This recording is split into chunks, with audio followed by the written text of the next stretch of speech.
सिद्ध कीजिए कि निम्नलिखित संख्याएं अपरिमेय। इसमें 3 पार्ट दिए गए, 1/√2, दूसरा है 7/5, तीसरा है 6+√2। तो चलिए हम पहले 1/√2 पहले पार्ट को सिंपल सा सॉल्व कर लेते हैं, ठीक है, बिल्कुल आसान तरीके से, बस आपको ध्यान से देखते रहना, ठीक है। तो यहाँ पर हम देखिए लिखेंगे माना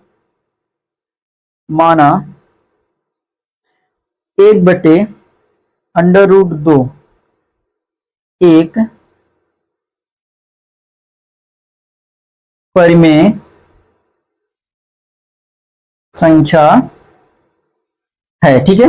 1/√2 क्या है, एक परिमेय संख्या है। और आपको पता होगा यदि ये परिमेय संख्या है, ठीक है, परिमेय संख्या है, तो इसे हम इसको ऐसे भी लिख सकते हैं 1/√2 बराबर p/q। और आपको लिख देना है जहां p और q सभाज्य संख्या, ठीक है, जहां पर p और q सभाज्य संख्या है, सभाज्य है, ठीक है, सभाज्य संख्या है, और q = 0, ठीक है, ये आपका होता है सभाज्य संख्या। अब देखिए यहां पर आपका 1/√2 है, तो 1/√2 बराबर क्या हो जाएगा, p/q। और आपको हमेशा याद रखना, कभी भी यदि आपका बटे में √2 आ जाएगा, कोई भी बटे में √ आ जाता है, तो आपको उसका यहाँ पर हर का परिमेयकरण करना पड़ता है। तो यहाँ पर हम लिखेंगे हर का परिमेयकरण करने पर अब देखिए हर का परिमेयकरण करेंगे तो क्या हो जाएगा, 1/√2 है, 1/√2 इसी का ऊपर नीचे गुणा करा दें, क्योंकि एक संख्या है तो इस साइन चेंज नहीं होगा, ठीक है। देखिए गुणा कराएंगे √2 का 1 में कराएंगे √2 ही रहेगा, √2 का √2 में कराएंगे √4 हो जाएगा, और बराबर में आपका p/q रहेगा, ठीक है। अब देखिए √2 √4 को हम लिख सकते हैं 2 बराबर p/q, ठीक, इतना हो गया। अब देखिए यहां से यदि हम सॉल्व करेंगे, √ को आपको अकेला छोड़ना है, तो √2 बराबर क्या हो जाएगा, 2 भाग में इधर आएगा, गुणे में हो जाएगा 2p/q। तो √2 बराबर 2p/q, इसको आपको मान लेना समीकरण 1, ठीक, समीकरण आपका 1 हो गया। अब देखिए नेक्स्ट पार्ट इधर हम सॉल्व कर लेते हैं, ठीक है, इसका और जो बचा है, ठीक है, इस साइड में हम देख लेते हैं, ठीक है।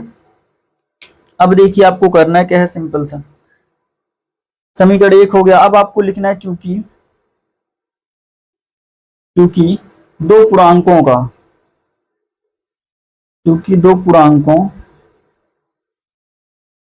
ठीक है, क्योंकि दो पूर्णांकों का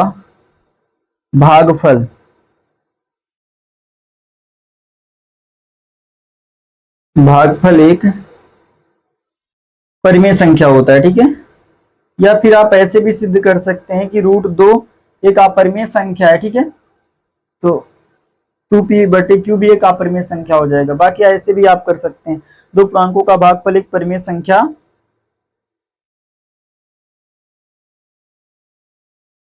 होता है, यदि दो पूर्णांकों का भागफल एक परिमेय संख्या होता है, अतः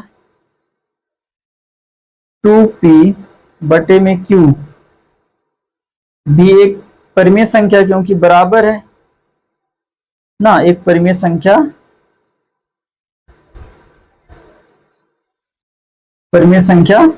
है, ठीक है, क्योंकि बराबर है तो बराबर में जो रहेगा वही होगा। तो समीकरण 1 से √2 भी एक परिमेय संख्या है, समीकरण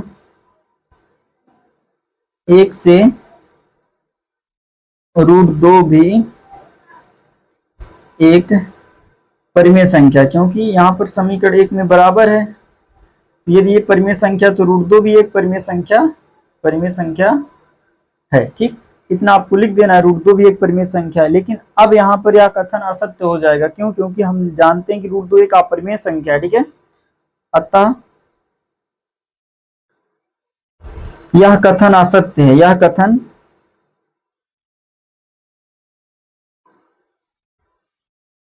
असत्य है। क्यों असत्य है, क्योंकि हम जानते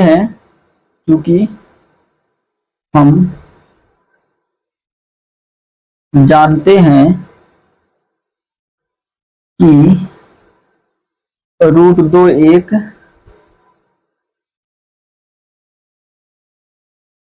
अपरिमेय संख्या है, ठीक है।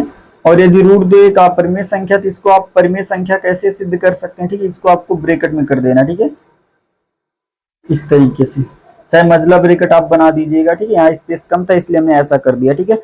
अपरिमेय संख्या है तो इसलिए ये क्या हो जाएगा, ये कथन असत्य है। जब यह कथन असत्य है तो क्या हो जाएगा, इसलिए इसलिए 1/√2 एक अपरिमेय संख्या ही है, अपरिमेय संख्या है, ठीक है। 1/√2 एक अपरिमेय संख्या है। इस तरीके से आप क्वेश्चन नंबर 3 के पहले पार्ट को बिल्कुल आसान तरीके से आप सिद्ध कर सकते हैं, ठीक है। फिर भी यदि आपको एक बार में समझ में नहीं आता तो आपको वीडियो को फिर से वॉच कर लेना, बिल्कुल आसान तरीके से आपको क्वेश्चन नंबर तीसरे का पहला पार्ट समझ में आ जाएगा, ठीक है।